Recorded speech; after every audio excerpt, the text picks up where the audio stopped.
มีขาวสีว่าพักผ่อนกับบริพักดอกทำความสะอาดบ้านสักขาตากผ้าตากเท่พี่น้องอันคุณยายทอนสั่งดิสั่งชายมาสั่งที่มันคือบอกปูนของคนนั้นจ้างสั่งมาก่อกำแพงพี่น้องตั้งเที่ยงแน่กล่องอันจะกล่องช่องมือแน่โง่ไปค่ะเดี๋ยวสิพาไปเบิ่งนางเพิ่งเริ่มงานแต่ว่านี่เป็นเลยพี่น้องมือนี่เป็นมือที่2อยากให้กลับไปกรุงเทพอยากให้แม่ไปกรุงเทพยี่ได้อยู่น้ำไผ่คนอยู่ในยี่ปัวทนให้แม่ไปหาเงินบอกโอ้มาแปลกเลยมือนี่ตื่นเข้ามากะมีข่าวดีพี่น้องเลยได้อันหับเงินมีผู้ใหญ่ใจดีเพิ่นฝากมาให้ให้ฝากมาให้ลูกให้ฝากเงินมาให้ป้ายังมาบอกใกล้ๆ ป้าต่อขอบใจและขอบใจด้วยขอบใจเด้อพอดอนน้องมะนาวผู้ใหญ่ใจดีเพิ่นฝากเงินมาให้ซอยอย่างค่าให้ค่าขนมน้องมะนาวเลยก็ซอยค่ากับเขาสร้างอันสนับสนุนค่ากับเขาสร้างอันก่อกำแพงเพื่อนพี่น้อง1,300 บา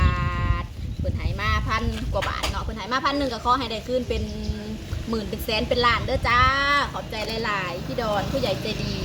ป้าดอนออกมานาวอ่ะป้าดอนแล้วสิพาไปเบิ่งพี่น้องว่าสร้างเพิ่นเฮ็ดฮอดคันใดเนี่ยเนาะ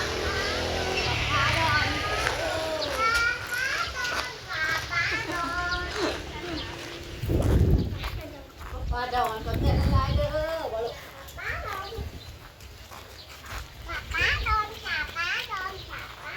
เป็นไงทอนเป็นจ้างอันไอโอ๊บก็คืออันน้องชายปานี่นั่นแหละพี่น้องกันเสี่ยงเนาะมาก่อคนกันเองนี่แหละงบเท่ากับบ่หลายเหตุการณ์งบพี่น้องคือดินบล็อกนี่กับเป็นไงทอนเราเส้นเอาแล้วดาวเอาน้ำหนองชายแล้วตอนนี้ก็คือเป็นไงทอนหาหนีมาเพิ่มหายแล้วพี่น้องเป็นหนีตอนนี้ชิ้นหนีค่าดินบล็อกให้แต่ของคนกันเองเนาะของน้องชายเบิ่งของอ่าวเพื่อนไก่นี่แหละคนมีโรงงานผลิตหรือว่าโรงงานเห็ดดินบล็อกตอนกันดาวเอา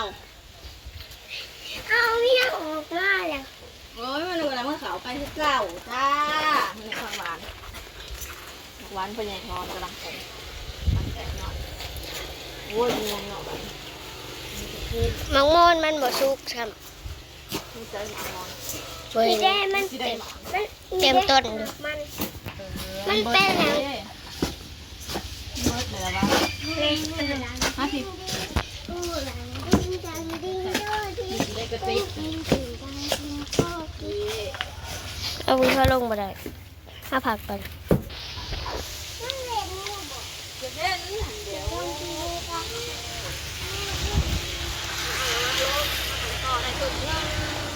เกี่ยวจีก่อได้ทำนี่เลยก็ได้สายดินลงมันจะลูกก็คือก่อเบิดคือของไอ้บางน้องเพื่อนไอ้บางเพื่อนยังเนาะบ้านนี้เนาะ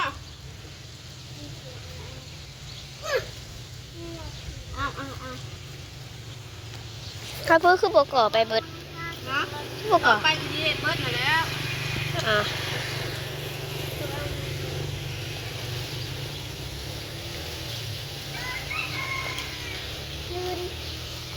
ลุกนะลุกโอ้ยก่อไปข้าเจ้าก่อหอดกูเลยที่แล้วเลยพี่น้องขั้นตอนตัวนี้เนาะแต่จะจังทีนี่อันพญายทอนตะกี้ว่าจีเทข้านตัวนี้มันจะเพิ่งงบลายก็เลยจีบริเทข้านตัวดีอย่างซอสเล็กใส่เอาเนาะ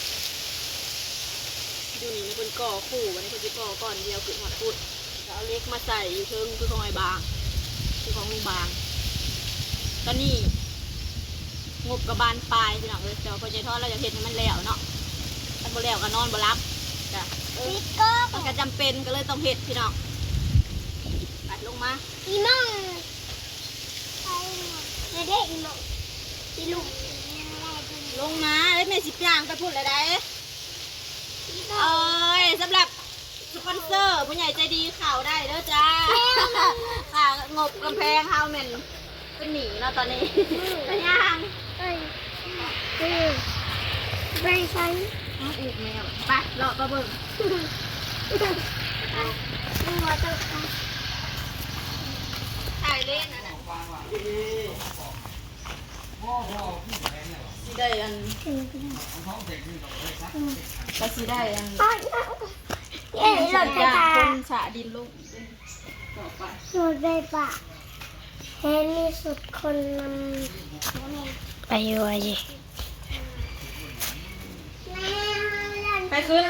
น้ำก็คืนน้ำคุณไปคืนนี้ก็ได้เอามาให้เลยพักกันดิคืนน้ำเอื้อยไปกำแพงเรือนกำแพงบ้านเฮาก็สิประมาณนี้แหละภาษาบ้านเฮาก็คือหัวติหัวปูนบ่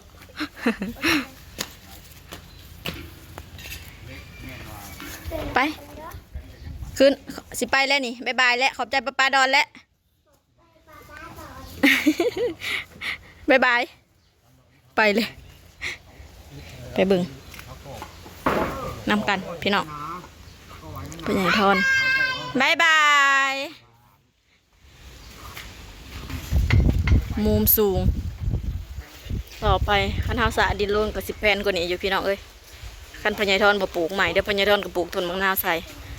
พื้นที่ดินเท้ากับสิกว้างขึ้นเนาะสำหรับขางนี้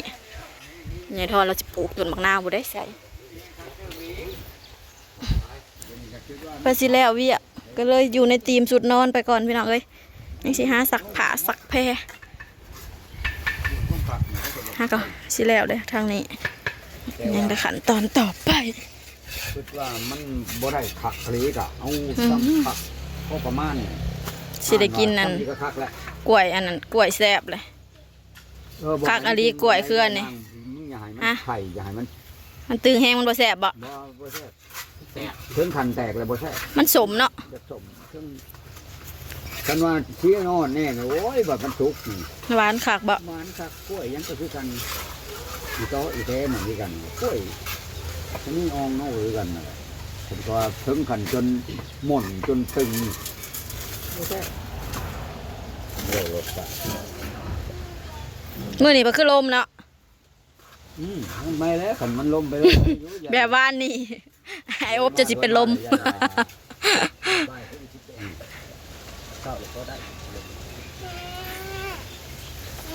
แม่นยัง โอ้ยเฮาสิขาวบ่ เป็นน้ำห้องอาบน้ำไปเช้าที่ต้อมจะลม แม่นบ่ ลงวางไปเช้า เพิ่นลงหนองกินปลาตอนเที่ยง พี่น้องเอ้ยได้ปลา ก่อนเดียว ปลาในหนองบ่อึดก็บ่มีแนวเอาปลาบ่อึดก็บ่มีแนวเอากินมีแต่ซื้อกินปลาคลองอยู่ตลาดพู้นแล้ว ใส่เดี๋ยวถือเก็บปลาบูกิน โอเคจ้ะพี่น้องเดี๋ยว ตัวนึงอย่างนี้ ถ้าติดตามตอนต่อไปถ้าเบิ่งคลิปหน้าเด้อจ้า ปลาอย่าง ใจหลายๆสำหรับผู้ใหญ่ใจดี น้ำแกน ดูเลย